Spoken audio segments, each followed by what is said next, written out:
My mother was the woman nobody came for. I want to tell you that first, the way she always told it to me, because the shame of that morning never left her even after everything good that followed it. And I think she'd want you to understand that the best thing that ever happened to our family began with a woman standing alone on a wet dock while strangers looked away. If you've ever been the one left waiting, the one no one chose, stay with me. This is the story of how the woman everyone passed over became the only person who could hold us together. She told me about that morning so many times I can see it as if I were there, though I was 6 years old and 5 rough miles away at the edge of the sea. The coastal steamer came into Anchor Cove through a low gray rain, and Hannah Doyle came down the gangway with one carpet bag and a packet of letters tied in string. She was 28, which in 1893 meant she had already been written off, and the letters in her hand were from a man named Walter Crane, the chandler at the Cove, who had advertised for a wife and chosen her out of all the women who answered. She had sold her dead mother's sewing machine to buy the passage. She had practiced his name on the long journey so it would feel familiar in her mouth. But the dock was empty of anyone waiting for her. She stood while the other passengers were claimed by husbands and brothers and sons, and she watched the crowd thin until there was no one left but a few fishermen mending net and a boy rolling a barrel. And not one of them was the square-jawed man from the photograph she had studied until its edges went soft. She asked the boy where she might find Mr. Walter Crane of the chandlery. He set down his barrel and looked at her the way you look at someone before you hand them bad news.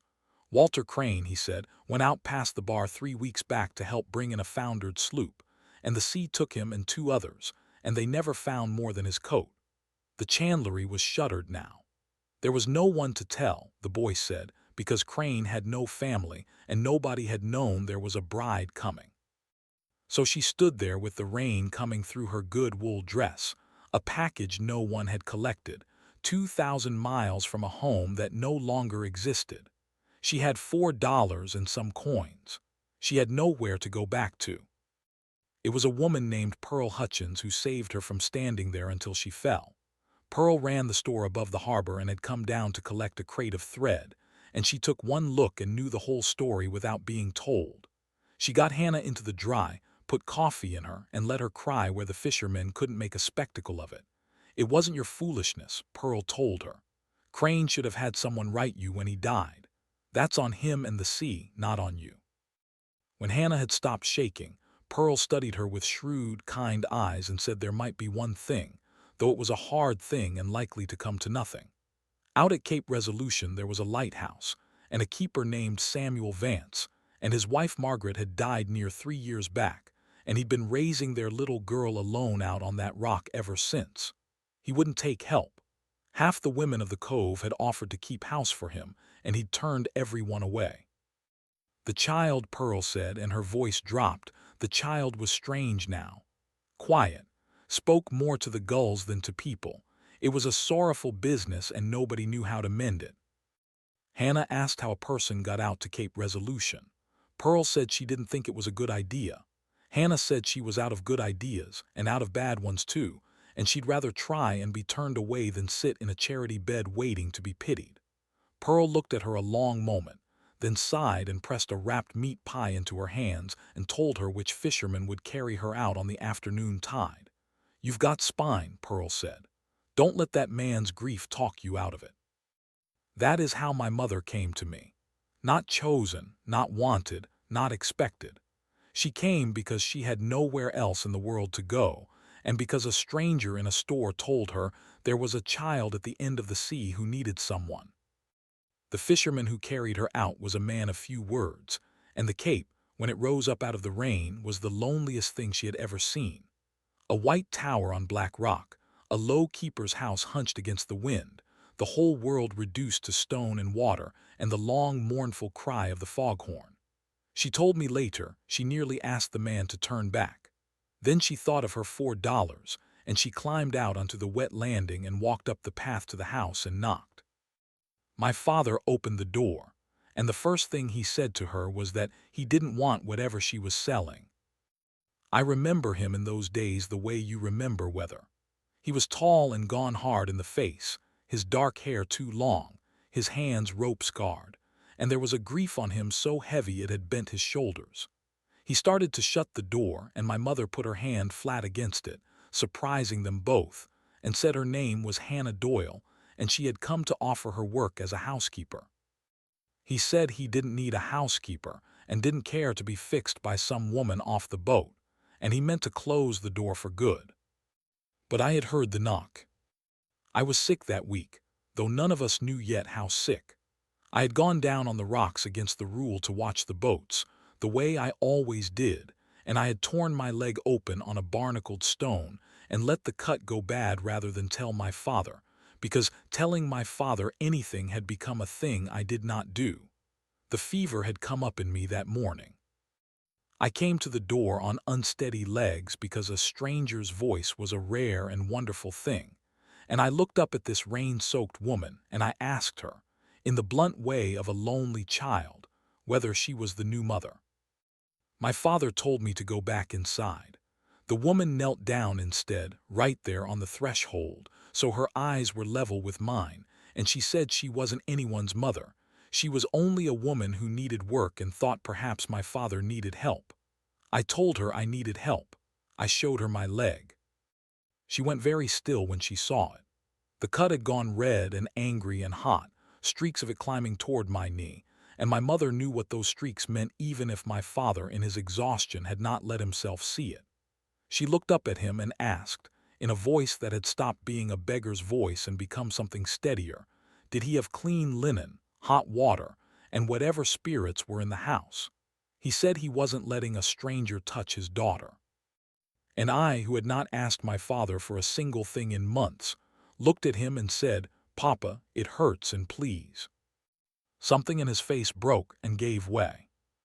She worked on me past midnight while the fever climbed. She drew the poison, packed the wound, cooled me with cloths, and sat with her hand on my forehead through the worst of it while my father stood in the doorway like a man at the edge of a cliff, unable to come closer and unable to leave. Toward dawn the fever turned and I came back to myself, and the first thing I saw was her face, and the lamp behind her, and I thought, the way a child thinks a thing and never forgets it, that she had a face like a harbor. She meant to leave when the danger passed. She told my father she'd done what she came to do and would go down on the morning boat and trouble him no further. I heard this from my bed. I got up, and I went to her on my bad leg, and I took 2 fistfuls of her wet skirt, and I asked her not to go. I said it the way you ask for the one thing in the world. I said, "Will you stay and be my family?" I said I would be good, I would be so good. I wouldn't talk to the gulls anymore. Only please don't go away like my mother went away. My father knelt down and tried to tell me that the lady had her own life. And I turned on him with all the grief a small body can hold, and I said he sent everyone away. He made everyone leave, and I didn't want to be the only one left. I watched those words land on him like blows. My mother did the only thing she knew to do. She gathered me up and held me while I cried myself empty, and over the top of my head she looked at my father, and what passed between them I was too young to read, but I have decided since that it was the look of 2 drowning people recognizing each other in the water. When I had quieted, she carried me to my bed, and she made me a promise that was the most careful promise I ever heard, that she would be there when I woke. Not forever, just the morning. It was all she would let herself swear to, and it was enough. She did not leave on the morning boat. My father, when the sun was up and I was sleeping, said 2 weeks. He said it like a man surrendering a thing he'd sworn to hold. He would not have a woman sleeping under his roof in a way the cove could talk about, so he took his cot up into the lamp room at the top of the tower and gave her the small room off the kitchen. And that was how my mother came to live at the edge of the sea, in a house that had forgotten how to be a home. She set about remembering it for us. The kitchen had gone cold in a way that had nothing to do with the stove. My father had stopped tasting his food years before. He ate to keep working and worked to keep from thinking. My mother lit that kitchen back up one small thing at a time. She found my mother Margaret's good kettle gone green with disuse and scoured it bright. She found the flour weevilled and threw it out and made dew. She baked bread, and the smell of it filled the house, and I saw my father stop in the doorway with the strangest look, as if he'd walked into a memory. She did my hair. I had not let anyone near my hair since Margaret died, and it had matted into a hopeless thing at the back, and my father had given up the battle of it long ago. My mother sat me between her knees by the window and worked at it with a comb and a patience I had never met, starting at the ends, talking the whole while so I'd forget to fear the pull.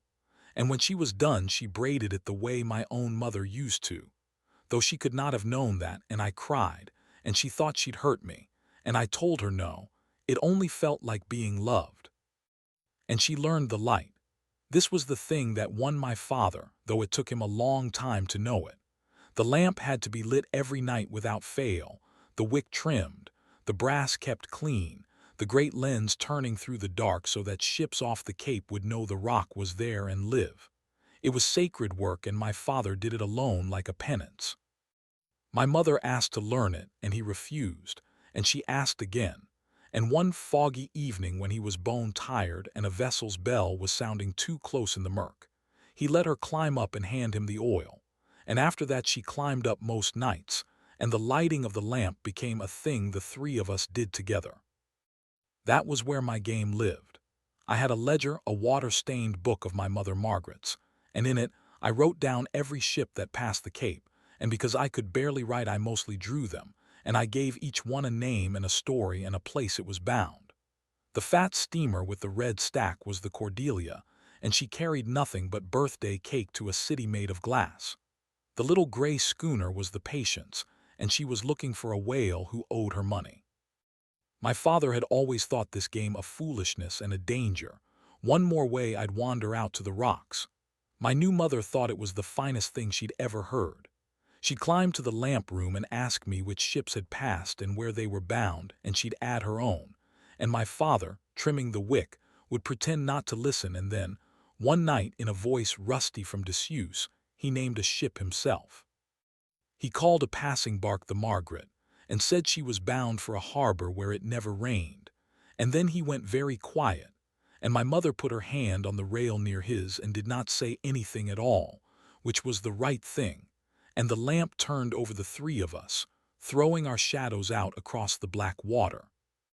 It was that same lamp room, late, after I was asleep, where my father told her the thing he had never told anyone. She told me of it when I was grown. He said that the night Margaret's labor went wrong, the storm had been so fierce that no boat could cross the bar to fetch the doctor, and he had stood at this very rail and watched the doctor's lantern on the far shore, close enough to see and too far to reach, while his wife died below him calling his name. He said he had kept the light burning all that night out of habit while his own wife went into the dark, and he had never forgiven the light, or the sea, or himself. He said he stayed up in the tower at night because he could not bear to sleep in the bed where she had died. My mother did not tell him it wasn't his fault. She had learned that grief does not take instruction. She told him instead that the light he'd kept burning that terrible night had likely saved other men's wives out on the water, men who got home because Samuel Vance did his duty on the worst night of his life.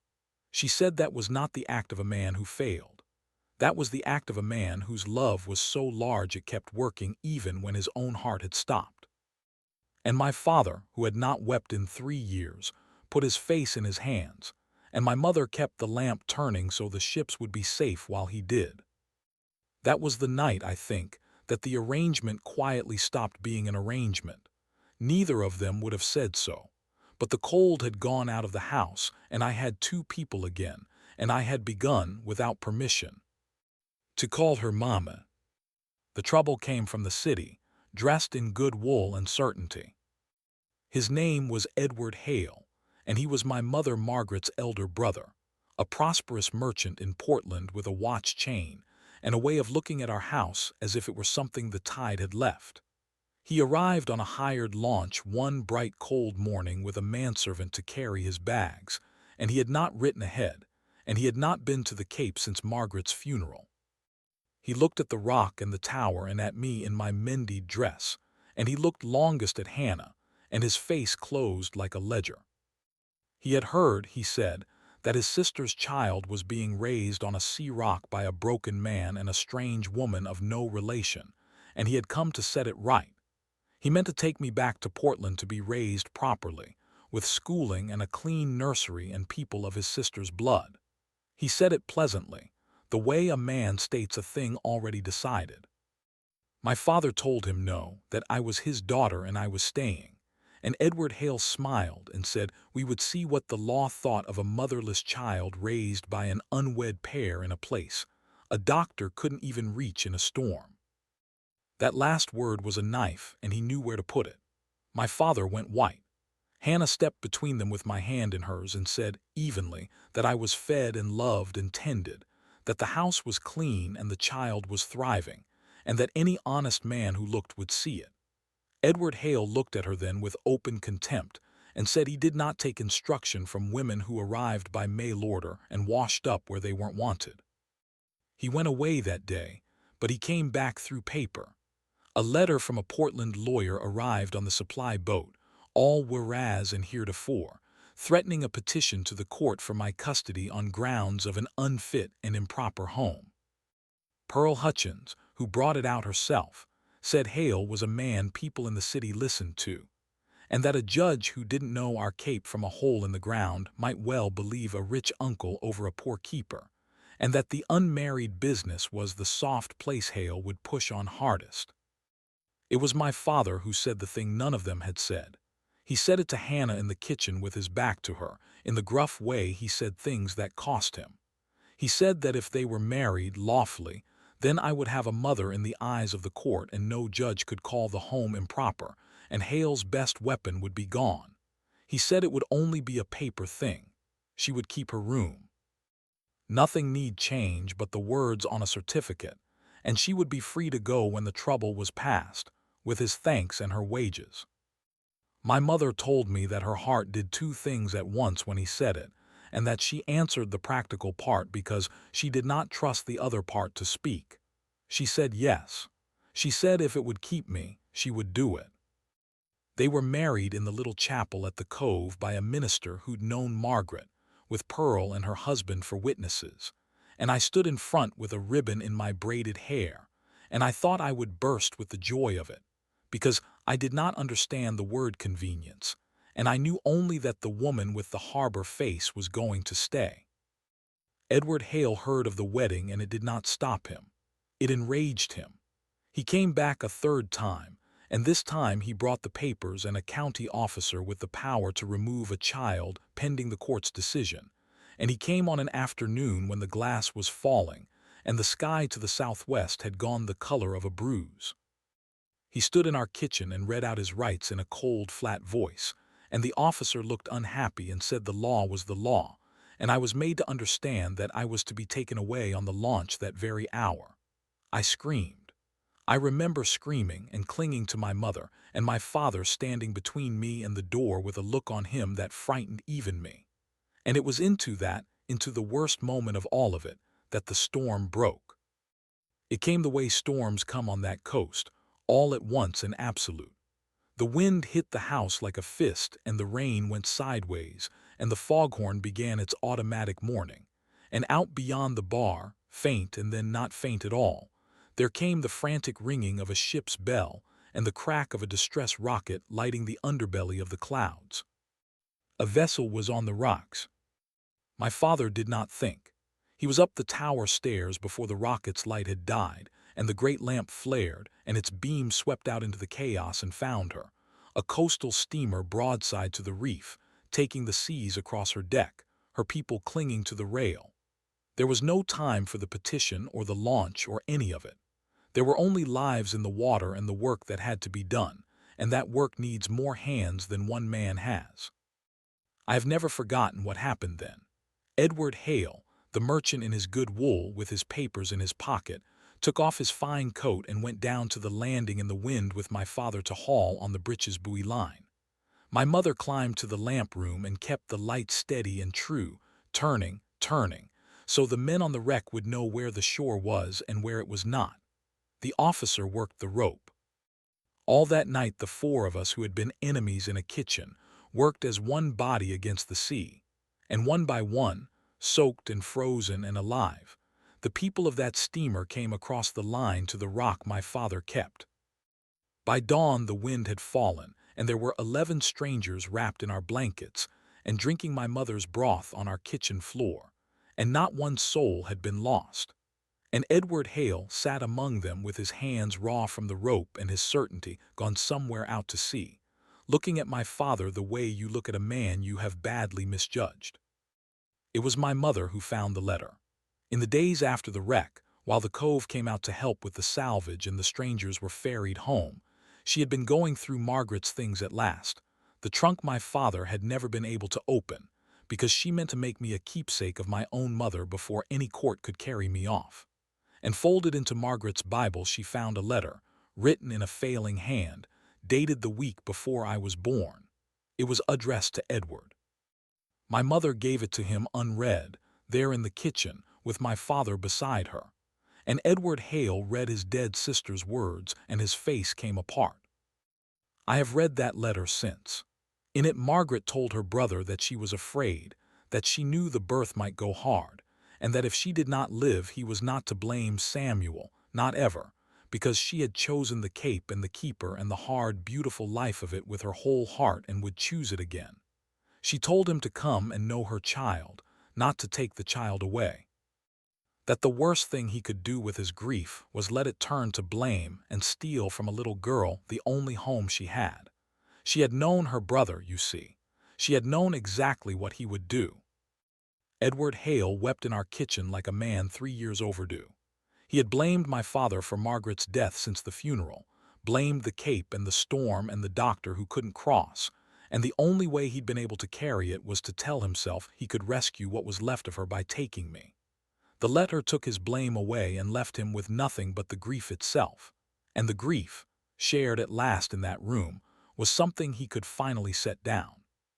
He tore up the petition. He did it slowly in front of all of us, and then he asked my father's forgiveness, and my father, who knew everything there was to know about a grief that turns inward and rots, gave it to him. Edward Hale did not become a different man overnight. But he came back to the Cape after that as an uncle and not an enemy, with books for me, and once a fine brass spyglass so I could read the names of my ships, and he and my father would stand at the rail in the evenings and not say much, which is how men who have forgiven each other often are.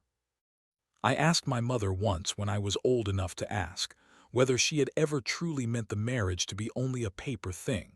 She laughed and said that was the lie she'd told herself the longest. The truth came out the night of the wreck, when my father came down from the tower at dawn, half dead from cold, and found her, and neither of them said anything sensible at all, only held on. He told her it had stopped being an arrangement for him the night she kept the light burning while he wept, and she told him it had stopped being one for her the moment a feverish child took 2 fistfuls of her skirt and asked her to be a family. They had both been pretending, out of fear, that the thing growing between them was a convenience. The storm had simply made the pretending impossible. My father moved his cot down out of the lamp room and home, and the bed that had been a grave became a marriage bed, and the house that had forgotten how to be a home remembered all the way. I will end where I have always ended this story, because it is the part I most want you to keep. Years later, a small girl myself no longer, I asked my mother on the gallery of the tower one clear evening whether she thought my first mother knew about us, about how happy we'd become. She was quiet a while, watching the light go around. Then she said she believed Margaret knew and was glad, and she said a thing I have carried my whole life. She said she had not come to the Cape to replace anyone, and could not have if she'd tried, because love is not a lamp with one wick. She said some people are not sent to take the place of what was lost. Some people are sent to keep the light burning through the long dark, steady and faithful, until the ones who are lost in their grief can find their way back to shore. That was all she had ever tried to be for my father and for me, a light to come home by. The woman everyone passed over, the bride no one came for, The package left standing in the rain on a dock at the edge of the world, she became the keeper of us. Not through any rescue or grand thing, but by staying. By lighting the kitchen and the lamp in our cold hearts one small night at a time, and by choosing us every single morning the way she promised, just for the morning, until the mornings became a life. Out at Cape Resolution the light still turns, I am told, electric now and tended by strangers, sweeping its old patient circle over the black water so that ships will know the rock is there and live. I think of it often. I think of how a thing can keep faithfully burning through the worst night anyone ever had, and save lives it will never know the names of, and never once be thanked. My mother was a light like that. She was the one we never knew we were waiting for, and she came, and she stayed, and she kept us all from running aground. And that, in the end,